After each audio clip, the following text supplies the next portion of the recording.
अब most of the student पूछते हैं सर चाइना को कौन से प्रोडक्ट में बीट किया जा सकता है। पहली चीज टेक्नोलॉजी में आप उससे लड़ो मत, क्योंकि इंडिया के पास इस लेवल की टेक्नोलॉजी अभी हम बना ही नहीं रहे।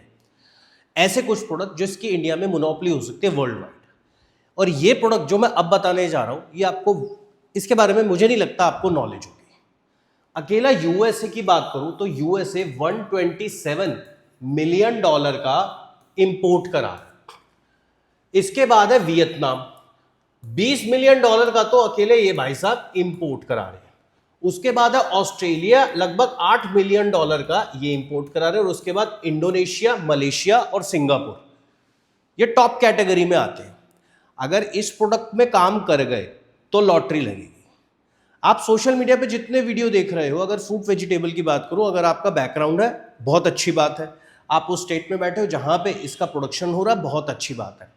बट अगर आप एक बिगनर हो तो मैं एक बिगनर को हमेशा ऐसे प्रोडक्ट में मना करता हूं, पहले आपको ग्राउंड लेवल पे उतर के उसकी नॉलेज होनी चाहिए। अब जो मैं प्रोडक्ट बताने जा रहा हूं वो है तेज पत्ता। अब ये है तेज पत्ता। तेज पत्ते के बारे में कोई नहीं जानता।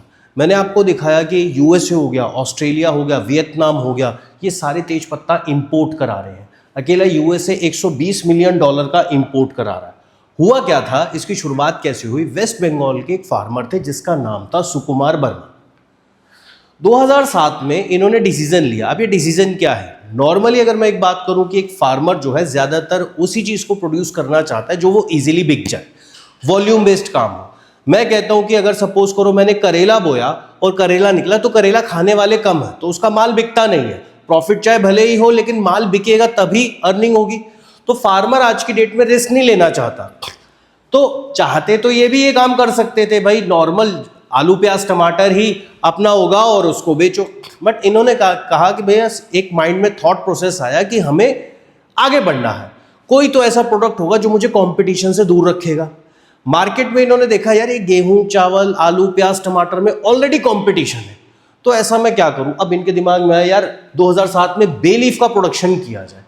अब बे लीफ, साथी जिन जो थे इनके, उन्होंने बोला कि भाई पागल हो गए हो तुम, जहां पे सबसे ज्यादा ग्राहक है वहां पे आपको काम करना चाहिए।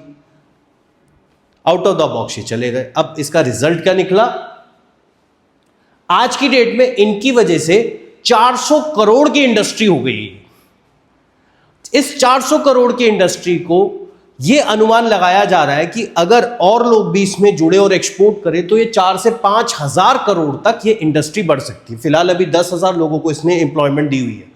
अगर मैं इसको 10 टाइम्स कर दूं तो आप खुद सोचो, इसको मल्टीप्लाई 10 कर लो, कितने लोगों को रोजगार मिल जाएगा। और सबसे बड़ी बात, ये जो तेज पत्ता है ये आपको इनकम बहुत अच्छी देता है। मतलब आप चाहो तो इससे महीने के 5 लाख रुपए तक भी अर्न कर सकते हो। इसी के साथ साथ सबसे बड़ा एडवांटेज इस तेज पत्ते में जो मिलता है हमको, वो मिलता है कि इसकी जो शेल्फ लाइफ है वो ज्यादा है। कभी भी देखना, मार्केट में जाना, तेज पत्ता उठा के बाहर पड़ा होता है, सूखा सा पत्ता होता है, तो शेल्फ लाइफ ज्यादा है, इसको कोई कोल्ड स्टोरेज वगैरह चाहिए नहीं। तो मेरा जो कॉस्ट है ना वो पहले कम आएगा और उसके बाद इसमें मार्जिन अच्छे मिलेंगे। पानी की, जो आज की डेट में सारी दुनिया पानी से परेशान है, लोगों के घरों में पानी नहीं आ रहा, किसी देश में पानी नहीं आ रहा, यहां पे इसको प्रोड्यूस करने के लिए पानी की सबसे कम जरूरत पड़ती है, तो यहां पे भी मेरी कॉस्ट बच जाती है। इसी के साथ साथ फूड इंडस्ट्री का ये सबसे बड़ा प्रोडक्ट है और एक्सपोर्ट में सब अच्छा खासा पोटेंशियल। हम जब कोई भी बिजनेस शुरू करते हैं हम यही देखते हैं, और अगर हम एक्सपोर्ट भी कर रहे हैं तो हमें जब प्रोडक्ट सिलेक्शन करना होता है तो ये देखना होता है कि उस प्रोडक्ट का भविष्य क्या है। तो ओवरऑल इसका भविष्य भी बहुत अच्छा है। दूसरा, अगर हम इसमें और ज्यादा वैल्यू ऐड कर दे, जैसे आज की डेट में इसका पाउडर बनाया जा रहा है, इसका ऑयल बनाया जा रहा है, और भी मल्टीपल प्रोडक्ट बनाए जाए, अब रॉ प्रोडक्ट की वैल्यू अलग होगी और अगर मैं इसको प्रोसेस्ड करूंगा तो इसमें मार्जिन और ज्यादा बढ़ जाएगा।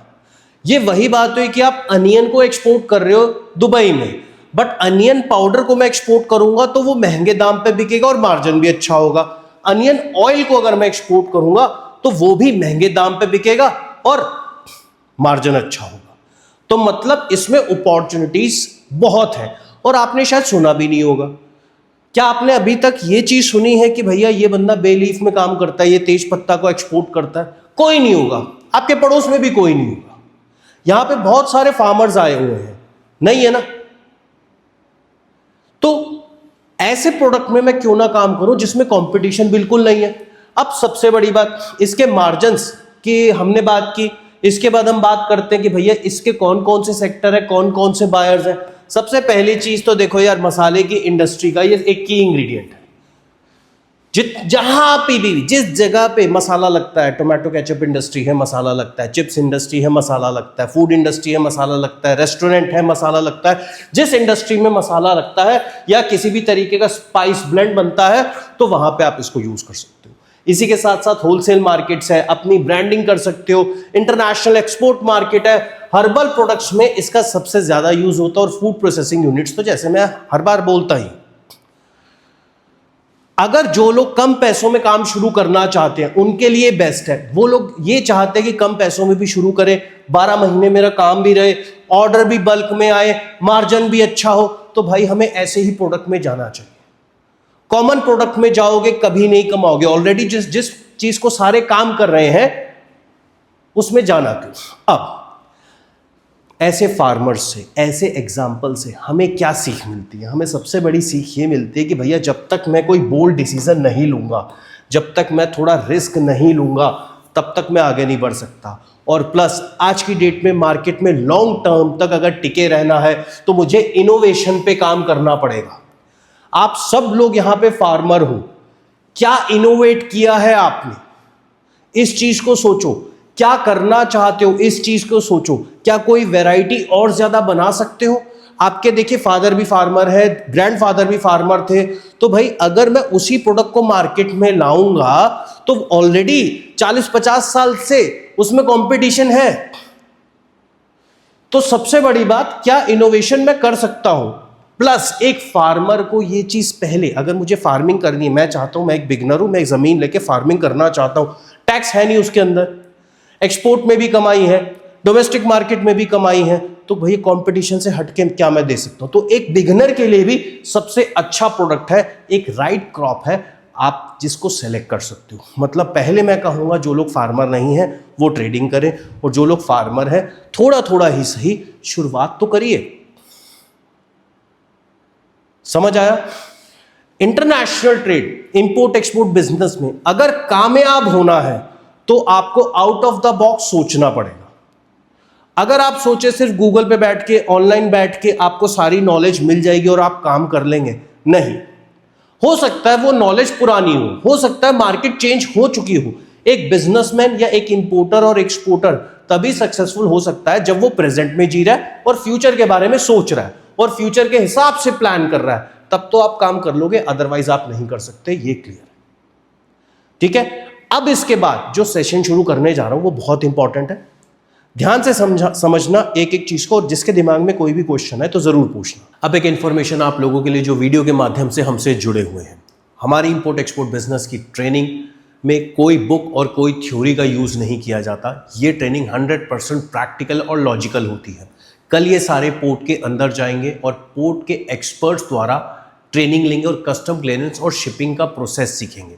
अगर आप स्टूडेंट हो, बिजनेस ओनर हो, ट्रेडर हो, वर्किंग प्रोफेशनल हो या फिर मैन्युफैक्चरर हो, मेल हो फीमेल हो, किसी भी एज ग्रुप की हो, कोई भी इंपोर्ट एक्सपोर्ट बिजनेस शुरू कर सकता है।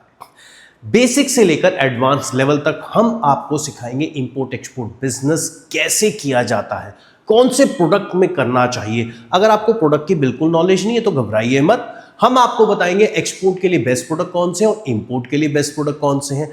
फर्म बनाने से लेकर डॉक्यूमेंट्स बनाने तक, लाइसेंस लेने तक, कस्टम क्लियरेंस तक, शिपिंग तक, उसकी पैकेजिंग तक, अगर बायर ने आपसे क्वालिटी स्टैंडर्ड सर्टिफिकेट मांगे तो वो कैसे लेने हैं, गवर्नमेंट से इंसेंटिव कैसे लेना है, लोन कैसे लेना है, ये सारी चीज़ें हम आपको प्रैक्टिकली अपनी इस ट्रेनिंग के दौरान सिखाएंगे।